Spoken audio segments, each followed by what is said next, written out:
Ethan Miller, 22 years old, walked into the Sedgwick County courtroom with a chilling arrogance, smirking mockingly at the family of the friend he had brutally killed, Mark Reynolds.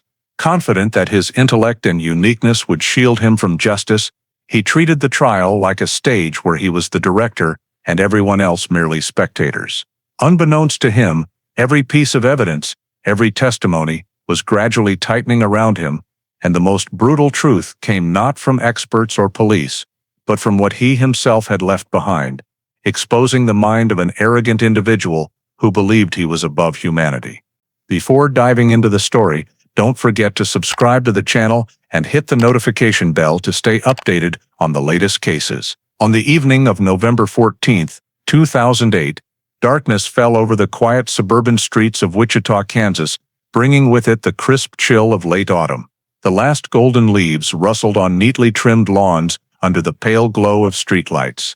Each house was a small fortress of warmth and routine, where families prepared to close out a peaceful day, unaware that the calm atmosphere was about to be shattered. In a modest single-story home on North Ridge Road, Mark Reynolds, 23, was preparing for a simple evening. The smell of freshly brewed coffee and the familiar hum of a radio news broadcast still lingered in the kitchen. He was a kind, gentle young man, recently graduated from college and just starting his first job at General Motors, a milestone he and his mother had awaited for years after his father's death in a workplace accident. Mark's life was a testament to patience, to the belief that hard work and decency were enough to secure peace. He lived with his mother in the small house, always waking early each morning, spending weekends helping her fix the fence or washing cars for neighbors. The neighborhood, with its maple trees and well-tended gardens, was a symbol of the safety Wichitans took pride in. But that peace, it turned out,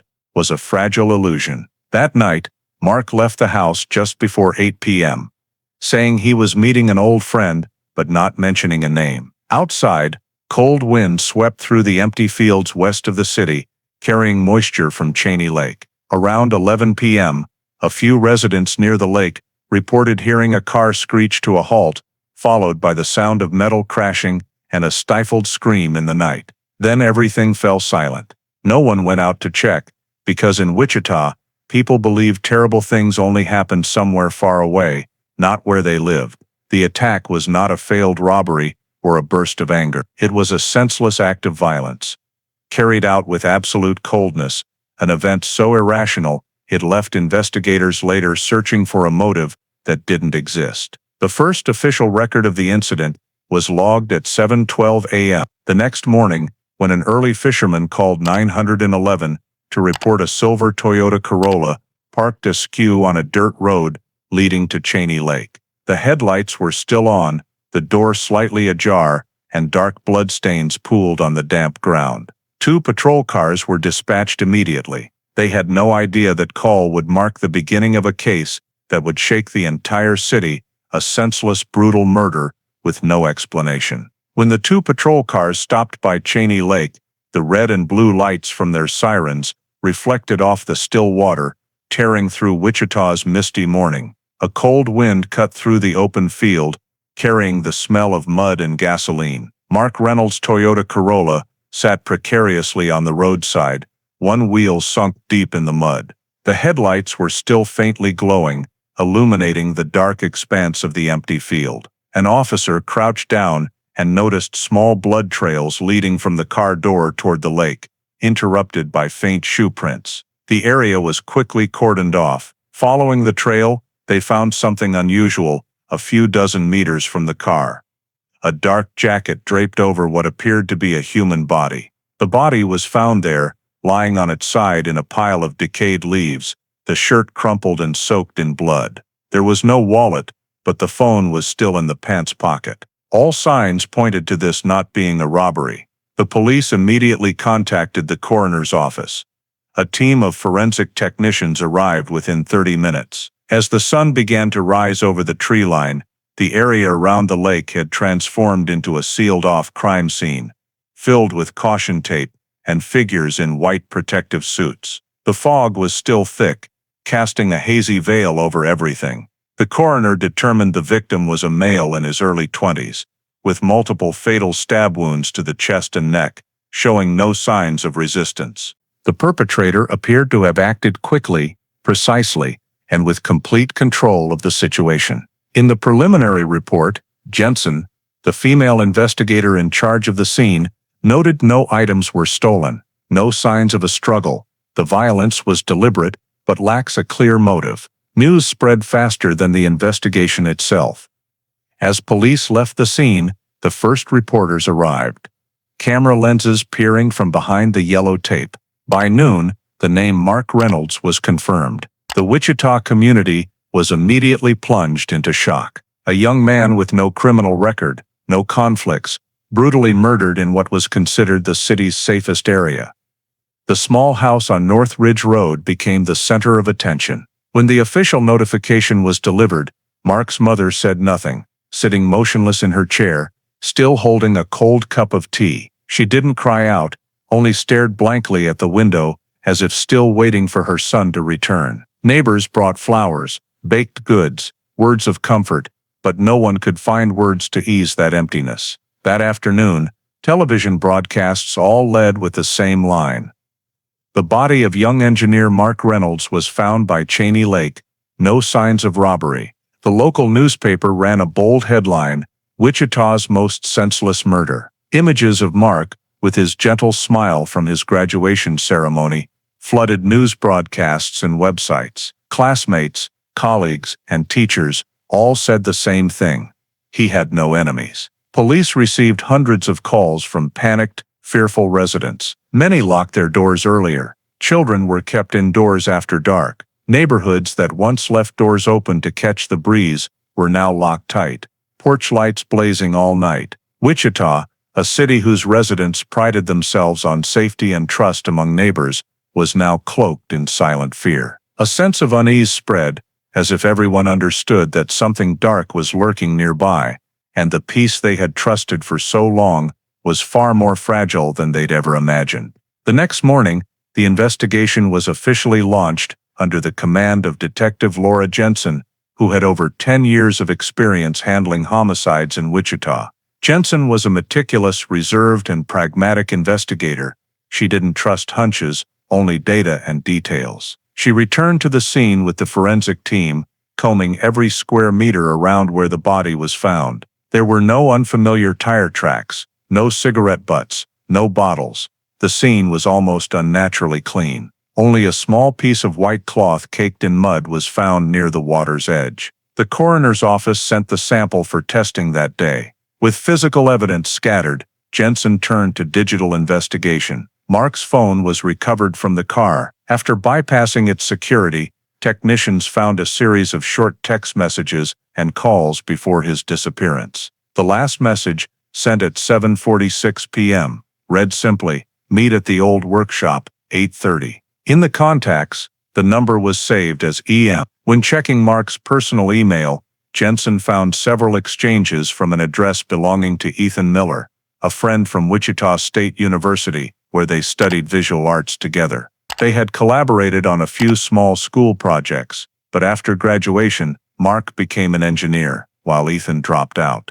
There was no contact between them from 2007 until a few weeks prior. In the emails, Ethan sent Mark abstract images and invited him to see something I'm working on. The tone was polite, with no overt threats, but Jensen sensed something off. The images were strange, murky, with dark red streaks resembling blood. According to university records, Ethan had rented a small workshop in the industrial area west of the city for painting and work. Police immediately checked the location. The workshop door was locked from the outside, but the lock was new, with a purchase receipt from a hardware store less than a mile away. Inside, the air was thick with the smell of paint and solvent. The concrete floor had damp white marks and scattered scratches. In a corner, they found a white cloth stained with paint and a dark brown substance suspected to be blood.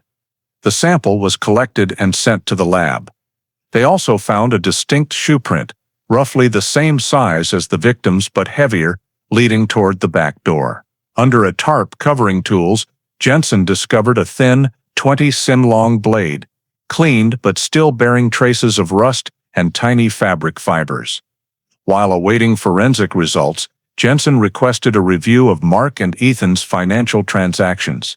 Mark's credit card showed no activity after 7 p.m. on the night of the incident, while Ethan's card recorded 2 transactions on November 12 and 13 purchases of a utility knife, paracord, and 2 bottles of Clorox bleach at Home Depot. Store camera footage confirmed Ethan made the purchases. Jensen cross-referenced this timeline with Mark's phone records and found a chilling coincidence. Ethan bought the knife and chemicals just 2 days before Mark was killed. That afternoon, the coroner's office sent the first test results. The blood sample from the white cloth in the workshop matched Mark Reynolds' DNA perfectly. A faint fingerprint on the knife's handle matched Ethan Miller's civil record. Jensen read the report in silence, a heavy feeling settling in. She had handled dozens of murder cases, but rarely had she seen someone prepare with such cold precision. Every detail, timing, meeting place, tools, was calculated and concealed,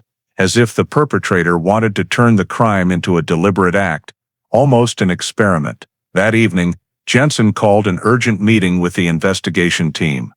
The evidence was laid out.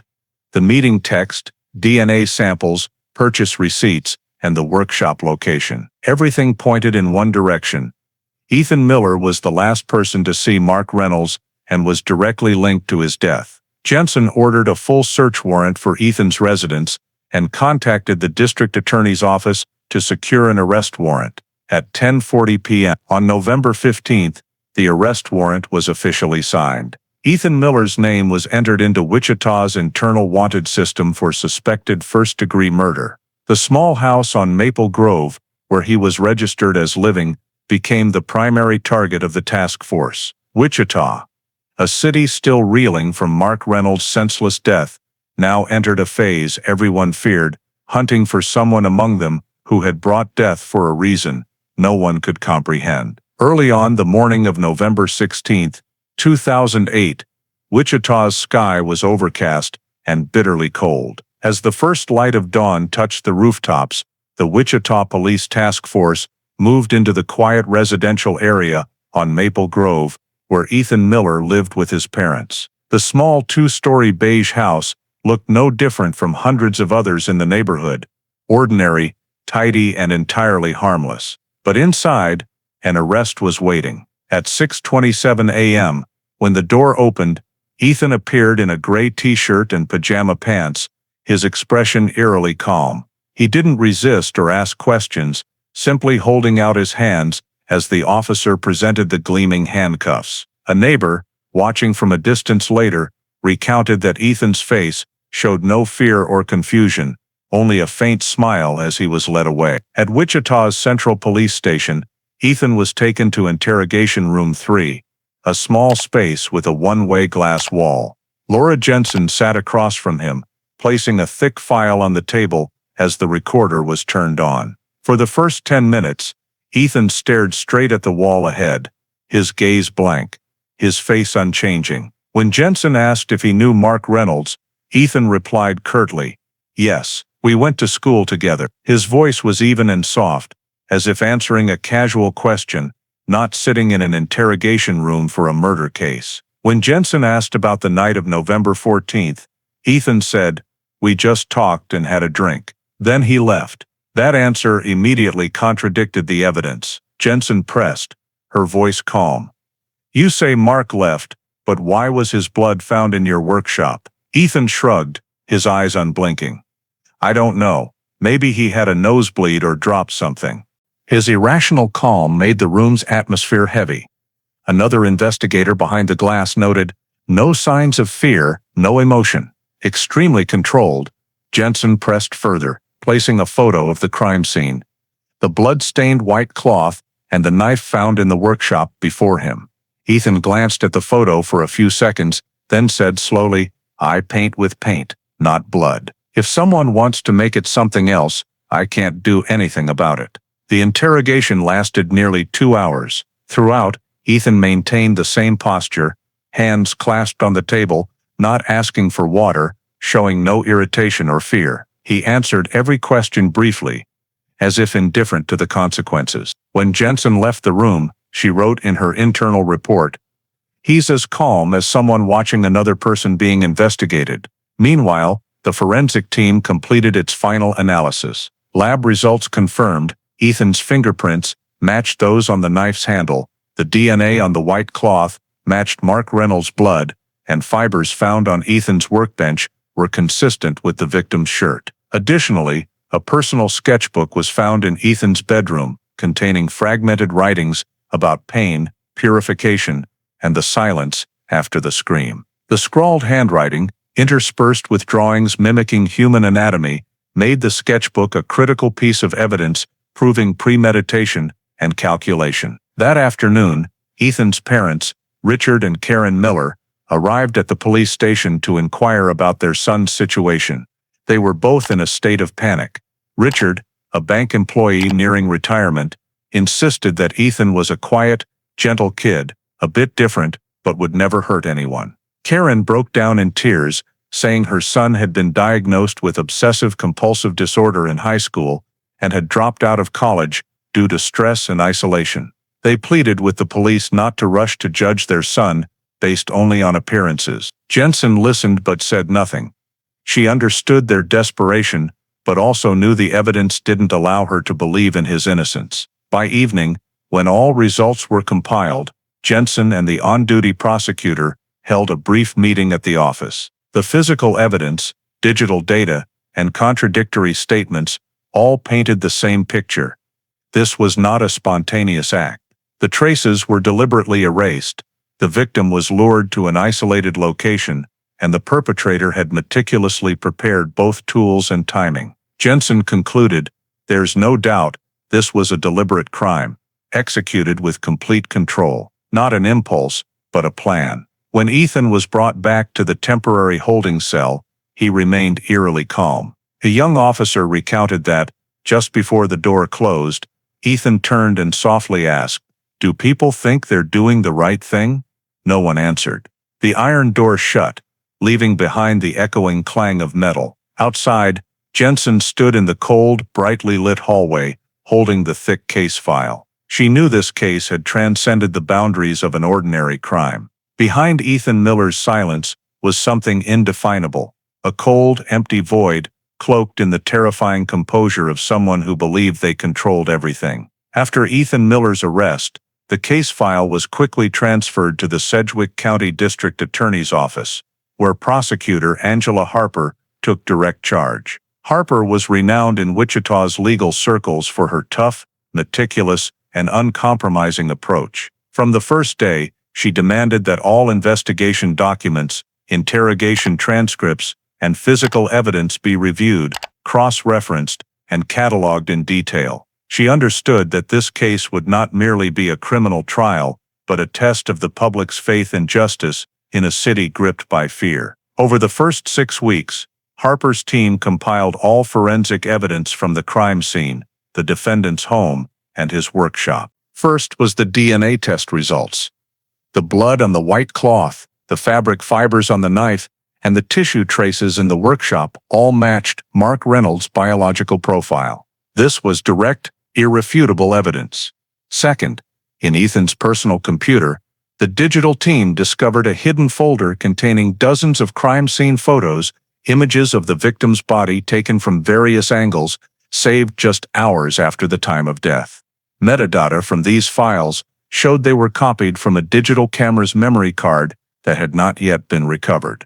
This information bolstered the argument that Ethan not only participated in the crime, but actively documented it. Beyond the photographic evidence, the defendant's personal journal became a critical key. In the notebook seized from his home, alongside bizarre sketches, there were detailed passages describing the idea of absolute silence and art born from pain. One page near the end, dated November 14th, the day Mark was killed, bore a scrawled note. "When the light goes out, the truth begins."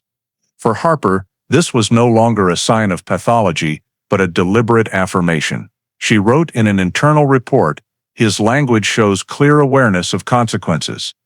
This was a plan, not a disorder. Meanwhile, The investigation team added financial evidence, receipts for the purchase of a utility knife, paracord, cleaning agents, and a new lock, all paid for with Ethan's credit card within 3 days before the crime. Surveillance footage from Home Depot confirmed Ethan as the buyer.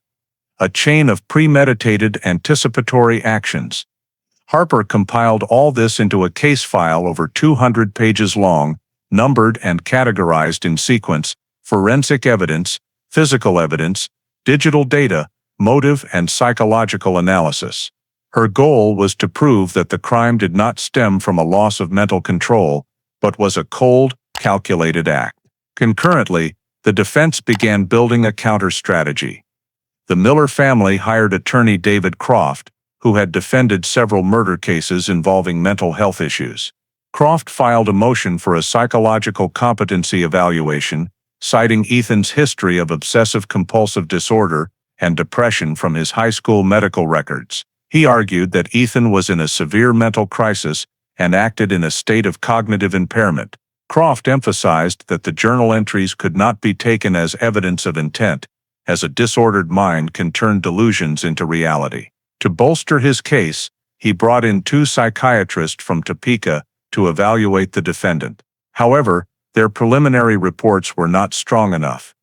Ethan showed no signs of acute psychosis or loss of reality awareness. Harper seized on this weakness and directed her office's forensic psychology team to conduct a counter-analysis. They reviewed the journal, Ethan's daily habits, interrogation behavior, and audio recordings to assess his mental state at the time of the crime.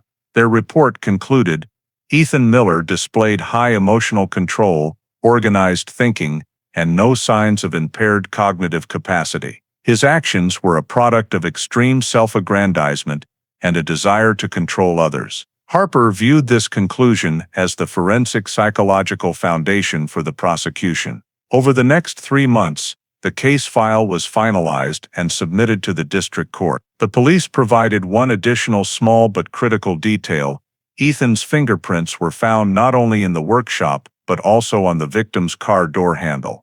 This chain of evidence formed a complete picture of a planned crime. Harper devised a prosecution strategy centered on 3 pillars: preparation time, control, and awareness of consequences. She knew that proving these 3 elements would dismantle any mental health defense. By early May 2009, after over 6 months of investigation, the Wichita court set the official trial date. Prosecutor Angela Harper would lead the prosecution with support from lead investigator Laura Jensen. On the opposing side, attorney David Croft confirmed he would represent Ethan Miller, pursuing a strategy of temporary mental insanity.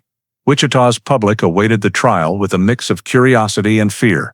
In the final case file submitted to the court, Harper wrote a brief note at the end of her report. "He's not insane, he knew exactly what he was doing, and that's what makes this crime so terrifying." On the morning of May 5, 2009, after nearly 6 months of preparation, the case of Kansas Furt Ethan Miller was officially brought to trial at the Sedgwick County Courthouse in downtown Wichita. From early morning, hundreds gathered outside the courthouse, crowding behind security barriers.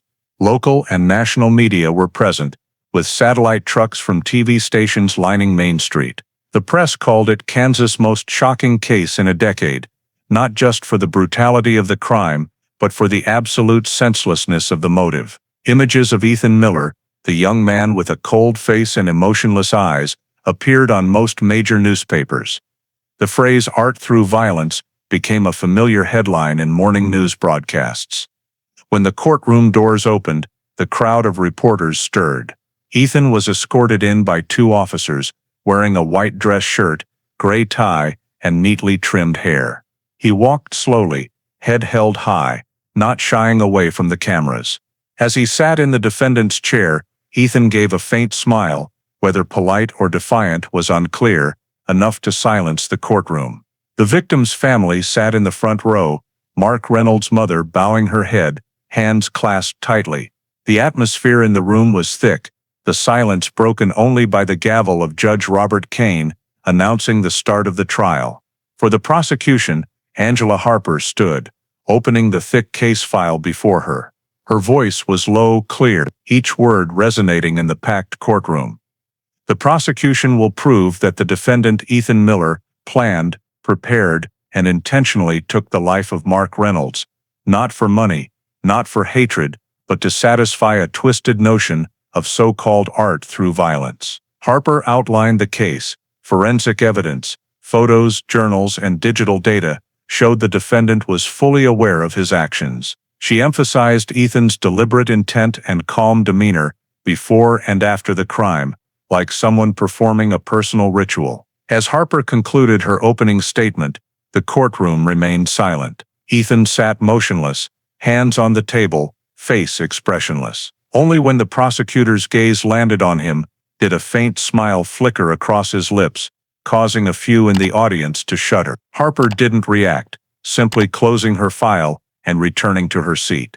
It was the perfect start to the strategy she had prepared for 6 months, showing the jury a killer who knew exactly what he was doing and was proud of it. Defense attorney David Croft stood next, delivering a brief opening statement.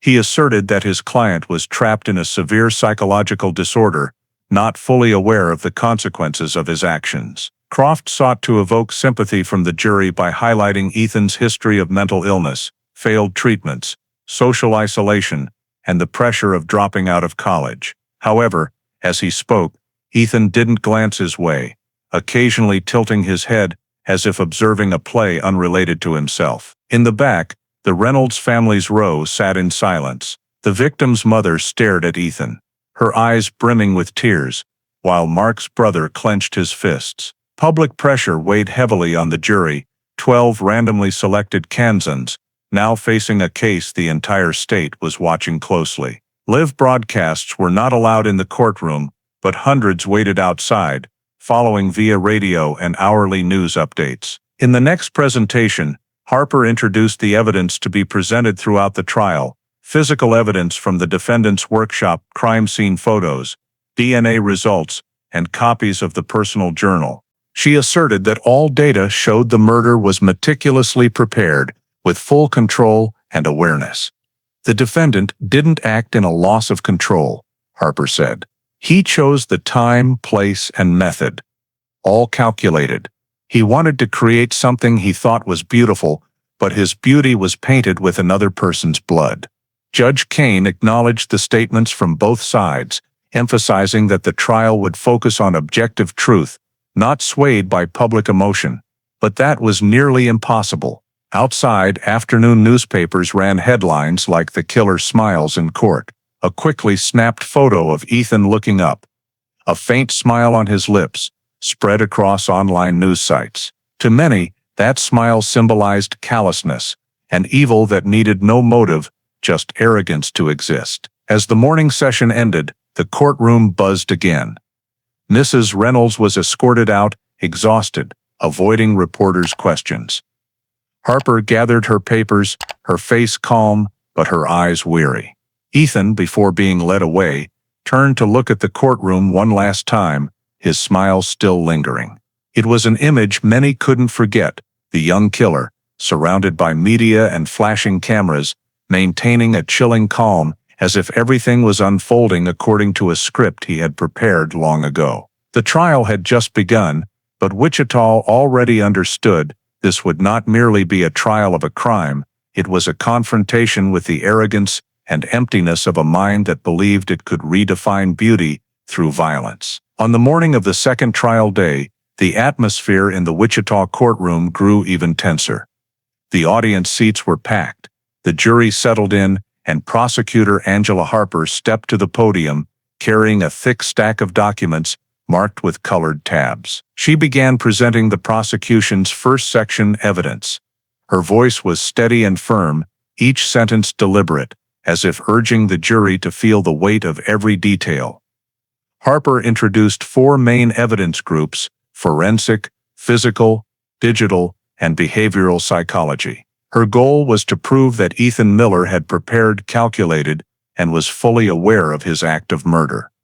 The first evidence presented was the DNA analysis. A large screen in front of the courtroom displayed gene-matching charts between the blood samples from Ethan's workshop and Mark Reynolds' biological profile. Harper emphasized that all three samples, on the white cloth, the knife, and the fabric in the workspace, matched perfectly, with no chance of random coincidence. She concluded, "There's no doubt Mark Reynolds died in the defendant's workshop." The jury took careful notes, some glancing at Ethan, who sat upright, eyes fixed on the table, showing no emotion. Next, Harper presented the purchase receipts, a utility knife, paracord, Clorox bleach, and a new lock, all paid for within 3 days before the crime. The receipts were clearly printed, with signatures and transaction times. She pointed to the screen, where Home Depot surveillance footage showed Ethan paying, holding the knife box.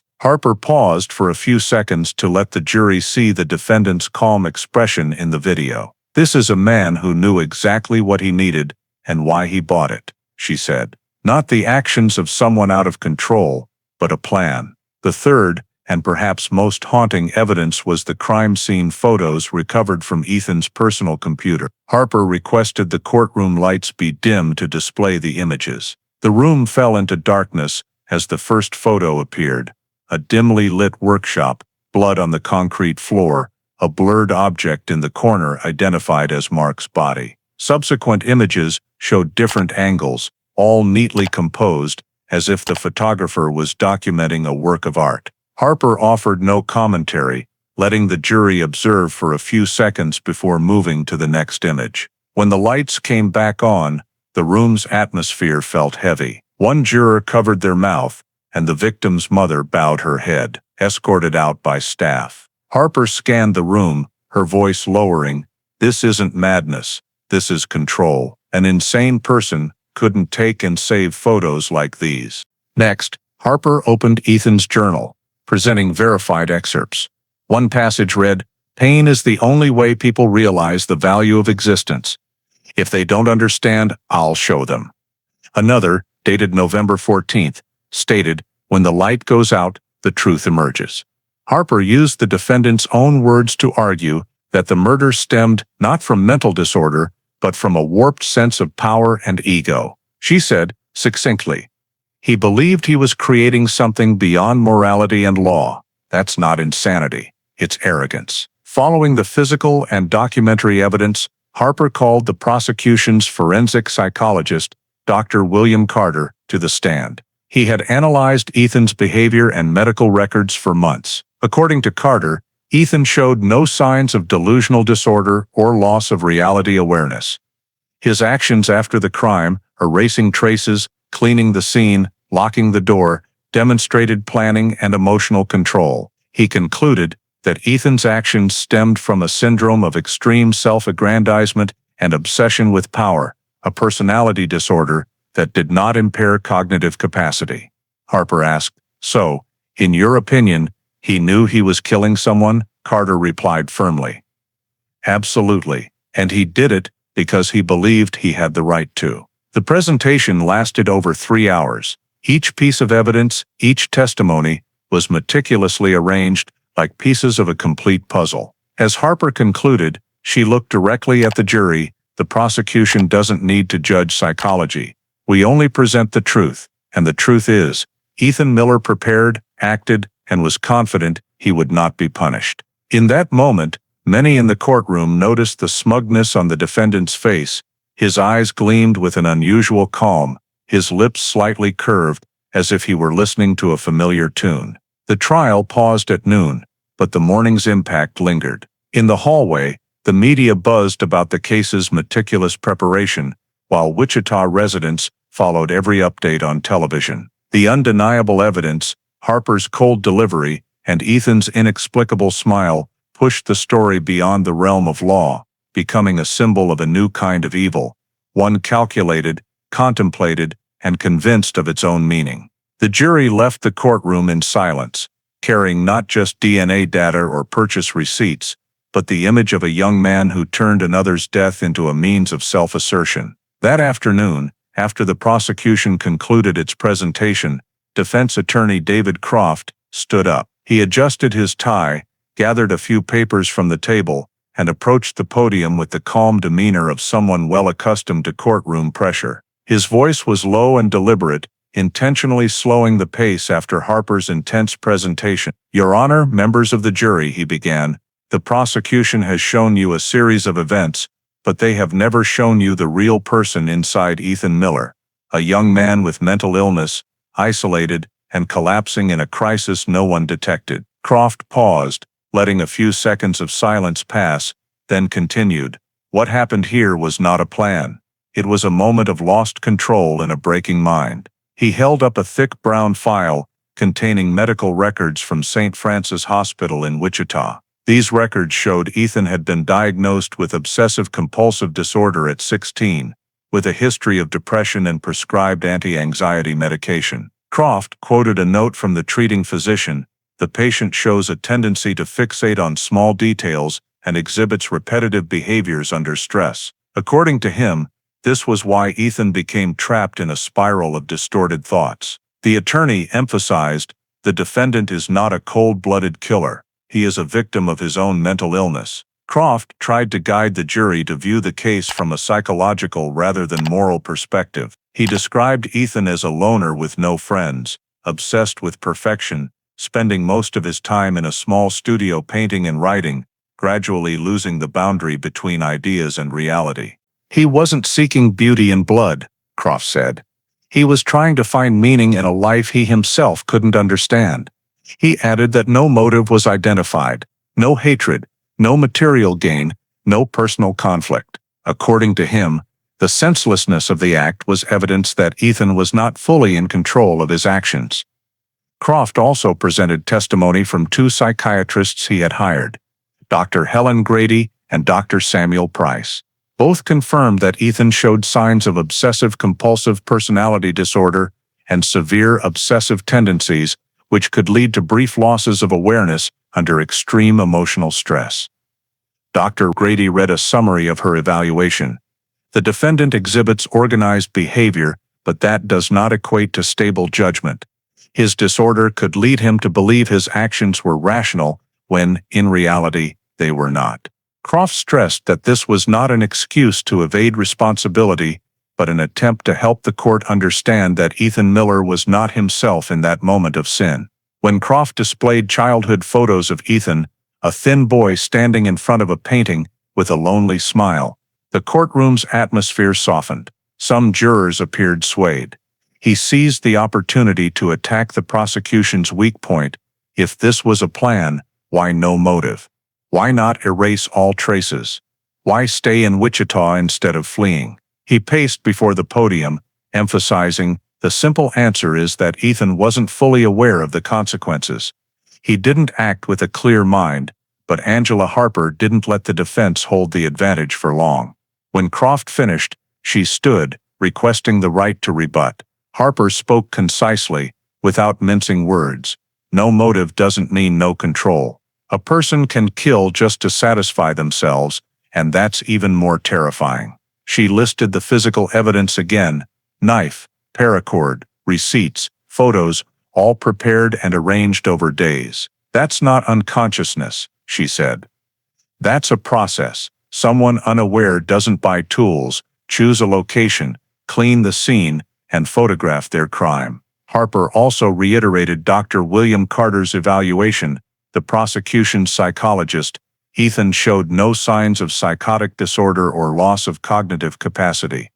His behavior reflected extreme self-aggrandizement, a desire for control, and indifference to morality."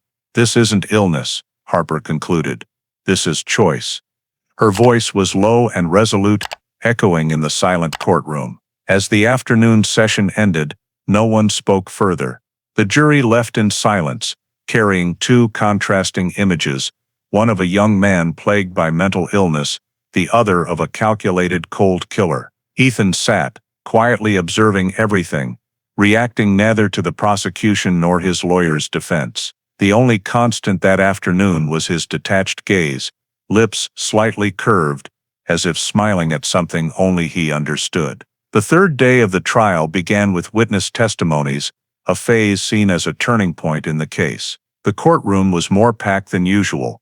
Reporters crowded the hallway, and the jury was instructed to maintain emotional stability, before hearing a long series of accounts about Ethan Miller's true character. Prosecutor Angela Harper opened by calling the first witness, a former classmate of the defendant at Wichita State University, Daniel Price. Daniel, about 30, looked tense as he took the stand. He confirmed he had been close to Ethan during their first year of college, taking visual arts classes together and collaborating on group projects. When asked about Ethan's personality, Daniel spoke slowly.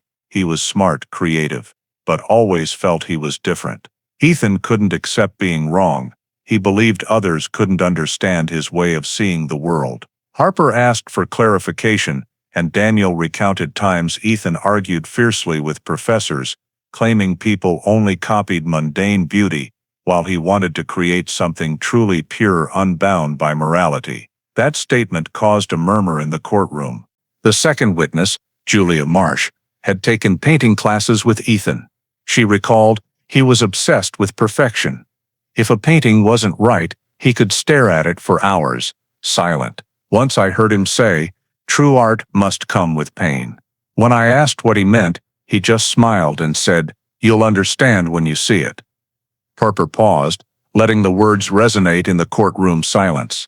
Julia added that in his final months at school, Ethan grew stranger, less communicative, skipping classes, often jotting obscure notes in his notebook. "I thought he was losing his way," she said. But no one expected it to turn out like this. Another witness, a former colleague of Mark Reynolds, was called to highlight the contrast between the victim and the defendant. He described Mark as kind, always avoiding conflict. Mark once said, "Ethan was the hardest friend to understand," the witness said. But even so, Mark believed there was some good in him. That statement brought Mark's mother to tears. Harper then called the most critical witness of this phase, Detective Laura Jensen. She took the stand, carrying the thick investigation file. Harper asked her to outline the investigation timeline and key findings. Jensen spoke clearly, her voice emotionless. "We arrived at the scene at 7:40 a.m. on November 15, 2008. The victim's car was found with no signs of robbery. The body was about 40 meters away, with multiple stab wounds to the chest and neck." She detailed finding blood in the defendant's workshop, collecting samples, discovering the journal, and data on the computer. Each piece of evidence was listed concisely, precisely, forming a tight chain linking the scene to Ethan Miller. Harper asked Jensen to share her personal observations during the interrogation. She replied, "He was very calm, not scared, not angry, not remorseful. When I asked why, he smiled and said, 'Sometimes beauty requires sacrifice.'" A wave of murmurs swept the courtroom. Jensen continued evenly, "That's not the reaction of someone shocked or panicked. That's the reaction of someone who believes their actions had a purpose." Harper nodded, thanked Jensen, and ended the witness examination. During cross-examination, Croft tried to lessen the testimony's impact. He asked Jensen if calm behavior could reflect emotional detachment due to mental disorder. Jensen replied curtly, "Possibly. But in this case, his actions cleaning, erasing traces, locking the door, show calculation, not loss of control." Croft fell silent, not pressing further. The prosecution moved to its final witness of the day, Dr. William Carter, the forensic psychologist who analyzed Ethan's profile during the investigation. He explained the concept of delusional narcissism, a syndrome where individuals believe they are above moral and legal norms.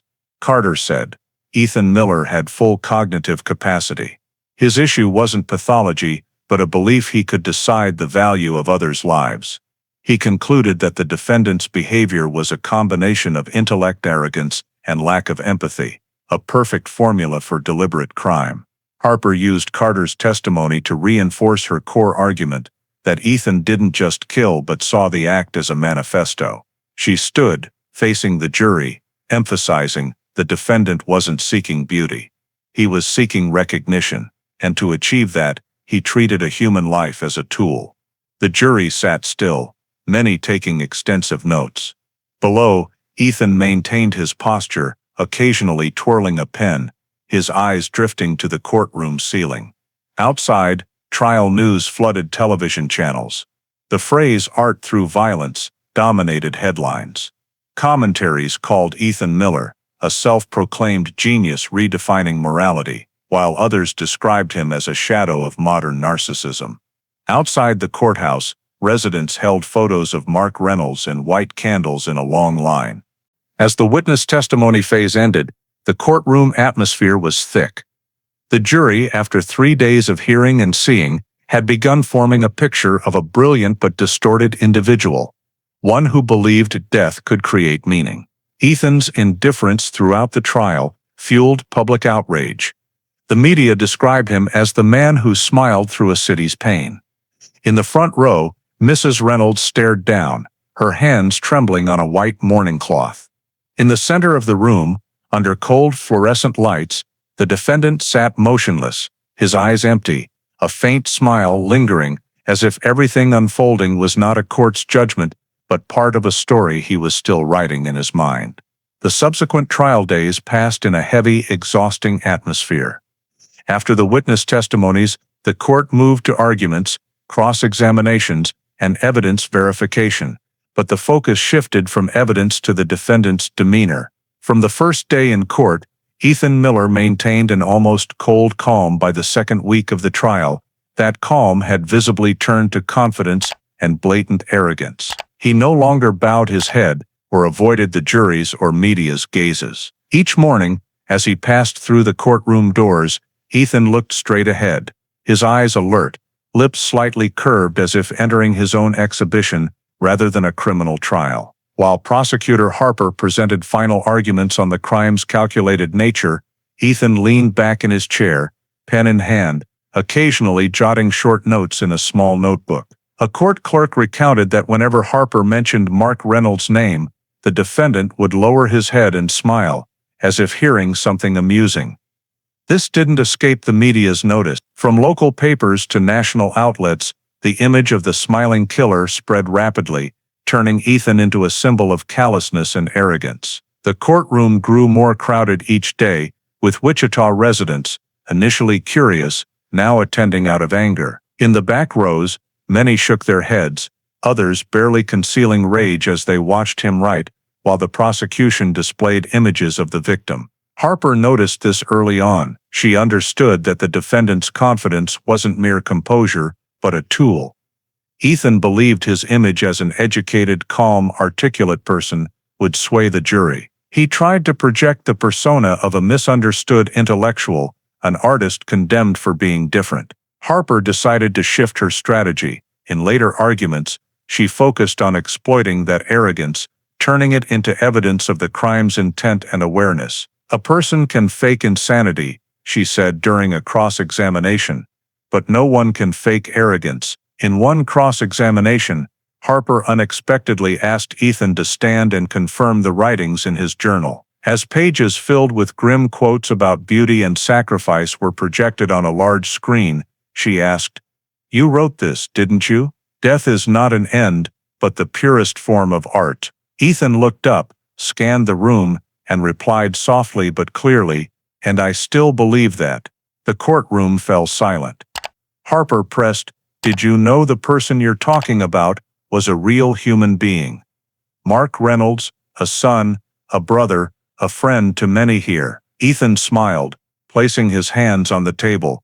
"I knew, but if people only see tragedy, maybe they haven't understood its full meaning." The response prompted the judge to bang the gavel for order, while Harper froze for a moment, not from surprise, but because she knew that moment had laid bare his true nature to the entire jury. After that examination, the media erupted with reports of the smile of a self-proclaimed genius. TV commentators described Ethan as a product of extreme narcissism, believing laws applied only to the ordinary. Outside the courthouse, protesters carried signs demanding justice for Mark Reynolds. Wichita, a typically restrained and peaceful city, now displayed rare anger. Harper used this public reaction as an unspoken force, weaving into her arguments that Ethan not only killed but challenged justice and morality with his arrogance. In the courtroom, his actions increasingly irritated others. When witnesses were recalled for cross-examination, Ethan watched them intently, as if observing a performance. Each time a witness described fear, he tilted his head, smiled faintly, and jotted something down. A habit reporters called the most chilling part of the trial. Once, as the judge read a case summary, Ethan nodded, his expression smug. Even his attorney, Croft, began showing visible discomfort. During breaks, Croft urged his client to stay silent. But Ethan ignored him. One witness recounted him whispering as he was led out. "People won't forget me." Harper pressed her new approach. She requested additional psychological testimony to explain the defendant's behavior not as a symptom of disorder, but as a display of deliberate self-aggrandizement. Carter returned to the stand, analyzing that Ethan exhibited a typical pattern of individuals believing in their own superiority, viewing moral violations as proof of power. This scientific explanation underpinned the prosecution's final argument. Ethan not only knew what he was doing, but saw the crime as a way to prove his existence. As the second week of the trial ended, public sentiment had shifted entirely. If early days saw curiosity about a mad artist, now Wichita saw only an arrogant, callous man playing intellectual games with others' pain. Local papers stopped using his name, calling him the smiling killer. The jury began showing fatigue and distance when looking at the defendant. Harper realized the time had come. Ethan's confidence, the very thing he thought would garner sympathy, was now the most compelling evidence against him. In the cold courtroom, all eyes turned to one figure, the young man sitting motionless, still smiling amid the indictments, a smile of someone convinced he could not be defeated, even as the world around him turned away. The trial entered its third week, and the courtroom atmosphere was thick as leaden fog. After nearly 2 weeks of presenting evidence, cross-examinations, and arguments, the final day of deliberation arrived. The jury was instructed to retire to the deliberation room on Monday morning under Judge Robert Kane's supervision. Outside, Wichita was overcast, with light drizzle falling, and hundreds still lined up outside the courthouse from dawn. Public interest had transcended a local case, national TV stations broadcast live, and major newspapers from New York to Chicago sent reporters to cover it. No one wanted to miss the conclusion of the case that had haunted Wichita for over 6 months. Inside the deliberation room, the 12 jurors worked in silence. They reviewed the case file, examined the photos, and briefly discussed each point. No one disputed the forensic evidence.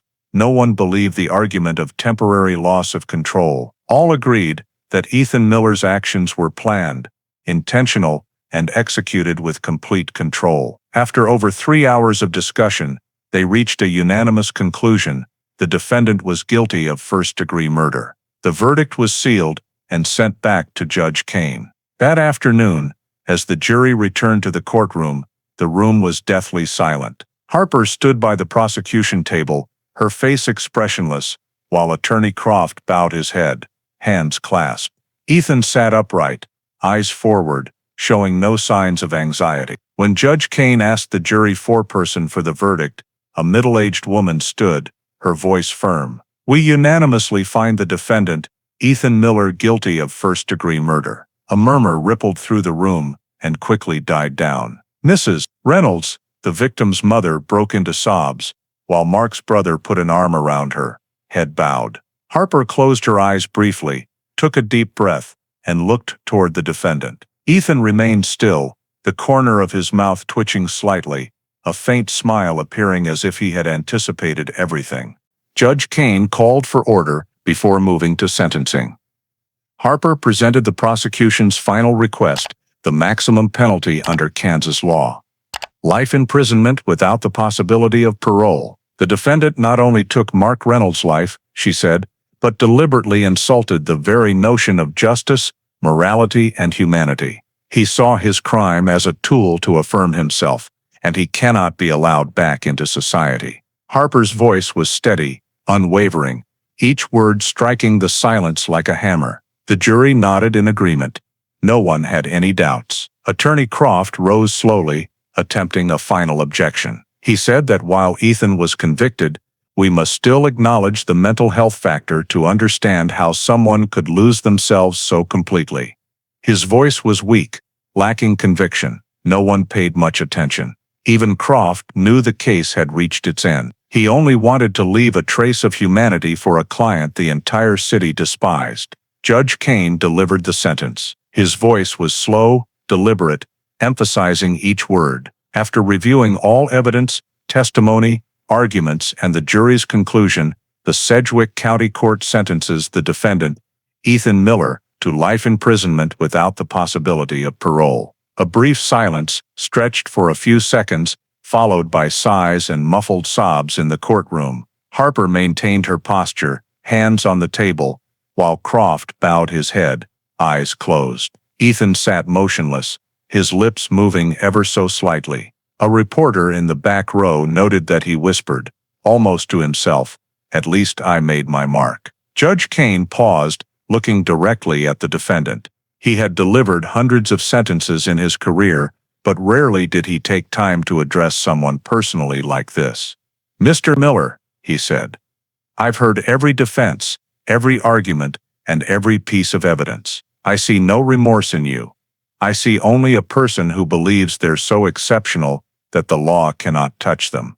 But justice doesn't need your belief, it only needs to exist." The courtroom was utterly silent. Ethan looked up, still wearing his familiar half-smile, though his eyes flickered with a hint of cloudiness. Kane concluded, "The court denies any motions for leniency.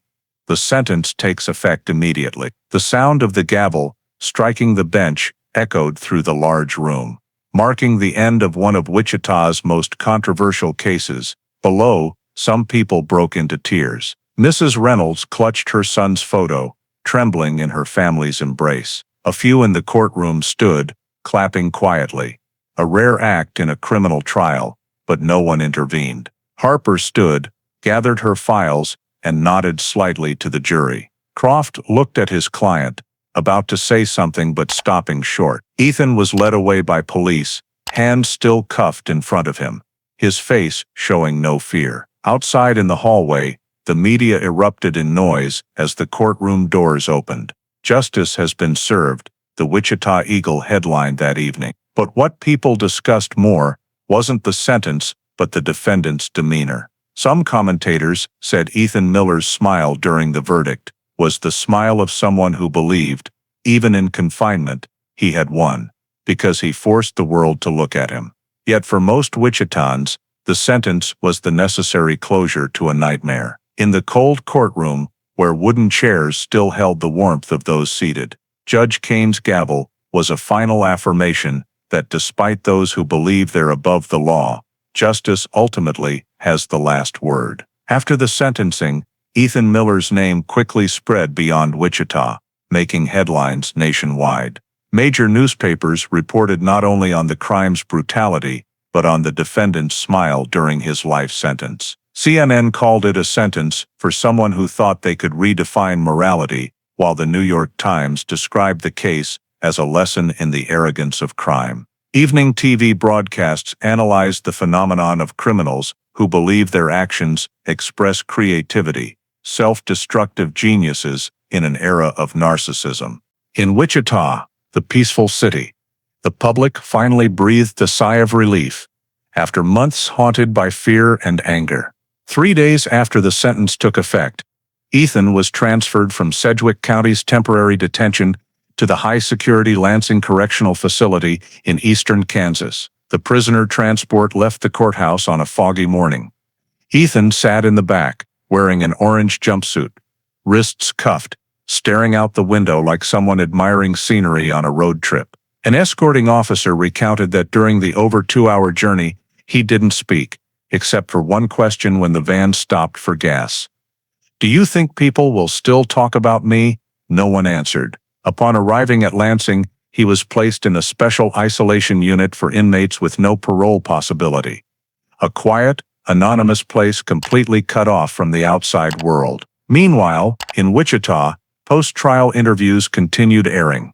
The Reynolds family spoke publicly for the first time. Mrs. Reynolds, still wearing a white mourning scarf, spoke briefly to cameras. "No sentence can bring my son back, but today we know evil can't smile forever." Her voice trembled but was resolute. Mark's brother added, "We don't want to hate. We just want peace, the way Mark lived." They thanked the investigation team, Prosecutor Harper, and Wichita's supportive residents, then left in silence. Outside the courthouse, people placed flowers, photos of Mark, and white candles in a long line. A small but heartfelt ritual to close the city's most painful chapter. Angela Harper, who led the prosecution from the start, became a media focus after the trial. At an official press conference, she appeared before the Sedgwick County DA's office backdrop, her face as stern as during the trial. She said, "This case shows us one thing: evil doesn't always look violent. It can wear the guise of intellect, arrogance, and the belief that one is above the law." She emphasized that Ethan Miller's danger lay not just in the murder, but in his belief that his crime was an act of creation. "That's the kind of person society must beware of," Harper said. "Those who think intelligence lets them cross moral boundaries without consequence." When asked about her reaction to the defendant's smile during sentencing, Harper replied, "A smile can't change justice. It only exposes his emptiness." She declined further comment, ending the press conference abruptly and returning to work as if the case hadn't cost her 3 months of sleepless nights. Legal commentators deemed this one of Kansas's most significant cases of the 2000s, not just for the volume of evidence, but for sparking a broader debate about the link between crime and narcissistic psychology in the younger generation. Some academic journals published analyses of Ethan Miller's behavior as a textbook example of nihilistic narcissism, where individuals see moral boundaries as a playground for their ego. For Wichita residents, things gradually settled. The cafe, once abuzz with case discussions, returned to quiet, and local papers shifted to sports and upcoming festivals. But in some places, especially around Cheney Lake, traces of fear lingered. A new warning sign was erected: "Security monitored area, safety is everyone's responsibility." The media wrapped up with lighter-toned articles: "Wichita finds peace after nightmare." Yet the case left a deep mark on the community. Many local schools began holding talks on mental health, warning about signs of isolation and obsession in youth. The Mark Reynolds, Ethan Miller case was no longer just a murder story, but a symbol of a society forced to confront the question, where is the line between talent and a distorted ego? In a final local TV interview, Harper was asked if she found this case more memorable than others. She paused, looked directly at the camera and said, "No one wants to remember people like that, but sometimes we must retell to remind ourselves that evil doesn't always shout. Sometimes it just smiles." With that, the broadcast ended, and Wichita sank into a quiet evening. A chapter closed. But its echoes lingered, like a small scratch in the city's memory. A scratch time might fade but never fully erase. A year after the sentencing, Wichita had returned to its usual rhythm, peaceful, steady, and slightly more cautious than before. Though headlines faded, Ethan Miller's name occasionally resurfaced in hushed cafe conversations, university criminology classes, or TV segments about senseless crimes. For many Wichitans, the Cheney Lake murder wasn't just a dark memory, but a symbol of a crime needing no motive. A reminder that arrogance and emptiness can also kill. At Lansing Correctional Facility, Ethan Miller lived quietly in the isolation unit for lifers. Guards said he rarely spoke, barely interacted, and spent his days reading and writing, though no one knew what. He received no letters, and visits were rare, only a few from his parents in the first year before stopping entirely. They said Ethan no longer smiled as he did in court. His face grew somber and closed off. One guard described, "He's not rebellious, not defiant, just lives in his own world. But his eyes still have something unusual, like he's still watching us." His prison file noted briefly, "Compliant, isolated, no emotional expression." In Wichita, Mark Reynolds' legacy continued differently. 6 months after the case closed, his family, with Kansas State University, where Mark studied, established the Mark Reynolds Scholarship Fund for engineering students from disadvantaged backgrounds. Each year, 2 students received the scholarship bearing his name, a small but meaningful symbol of faith, effort, and kindness. At the first award ceremony, Mrs. Reynolds spoke briefly. Mark believed the world was better when people used their minds to build, not destroy. We want to continue that for him. Hundreds attended, and in that moment, Mark's name was no longer tied to tragedy, but to the goodness he represented. Legally, Ethan Miller became a staple in Wichita State's criminal law courses as a prime example of premeditated crime without material motive. It also served as a reference in criminology studies, illustrating the intersection of intellect and moral distortion. Scholars dubbed it cold narcissism, where individuals believe they can transcend societal limits to affirm their worth. Ethan Miller, in their eyes, was no longer an individual but a symbol of a generation obsessed with the self. A year later, Cheney Lake remained as quiet as ever. Locals said that whenever they passed the dirt road where Mark's car was found, they slowed down. Some placed small bouquets by the roadside every November 14th. No one knew exactly who, only that it had become a tradition for those living near the lake. Wichita didn't erect statues or memorials, but the memory of the case lingered in how people spoke of it, not with fear, but with a sense of caution. In a one-year anniversary interview, prosecutor Angela Harper was asked what stood out most to her. She replied, "Not his smile, not the case, but the face of the mother when the verdict was read.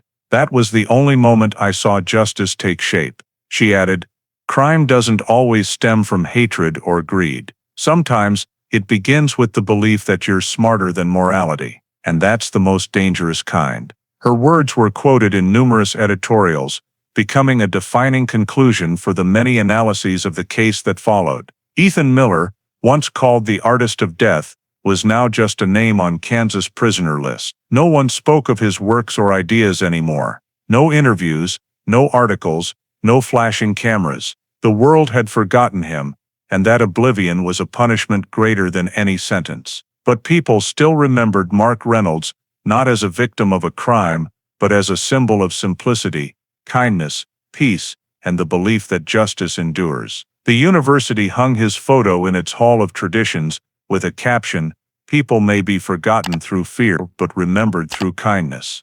The story closed as it began, in silence. No dramatic finale, no revenge, just a truth recorded. A crime needs no material motive, only arrogance. And justice, though it may arrive late, always comes, not loudly, not hurriedly, but with the certainty and steadiness of time's unrelenting steps. Wichita returned to peaceful afternoons. Cheney Lake reflected a clear sky, and somewhere, Mark Reynolds' story was still told, not to recall the killer, but to remind us that in the end, evil, though it may smile, will be silenced and forgotten. The story of Ethan Miller and Mark Reynolds is not just a personal tragedy, but a mirror reflecting issues present in American society today, where the pressure to succeed, extreme individualism, and emotional detachment are increasingly common. Ethan didn't kill out of hatred or gain, but out of arrogance and the delusion that intellect allowed him to transcend morality. In a culture that celebrates unique geniuses and rule breakers, we sometimes forget that creative freedom must coexist with moral responsibility. Like Ethan, many young Americans today are caught up in proving themselves, seeking a mark to the point of losing empathy. When Ethan smiled in court, he believed he had created meaning, when all he created was irreparable pain. From this case, a key lesson for modern American society is that intelligence never replaces compassion. Evil doesn't need a material motive. Sometimes, it's just a product of emptiness and conceit. In a nation that exalts the individual, we must learn to recognize the limits of the ego and restore the value of empathy. The Reynolds family, instead of seeking revenge, established a scholarship to spread goodness. That was the true victory of humanity over darkness. Wichita lost a son, but the city learned that justice lies not only in verdicts, but in how society chooses to remember goodness. In a country grappling with isolation, extremism, and inflated egos, this story reminds us, use intellect to understand, not to forget that compassion is what truly gives humanity meaning. If you believe justice doesn't need to be loud to be powerful, subscribe to the channel to join us in exploring true stories that make the world reflect. Thank you for watching. See you in the next video, where we'll once again face the darkness to better understand the value of light.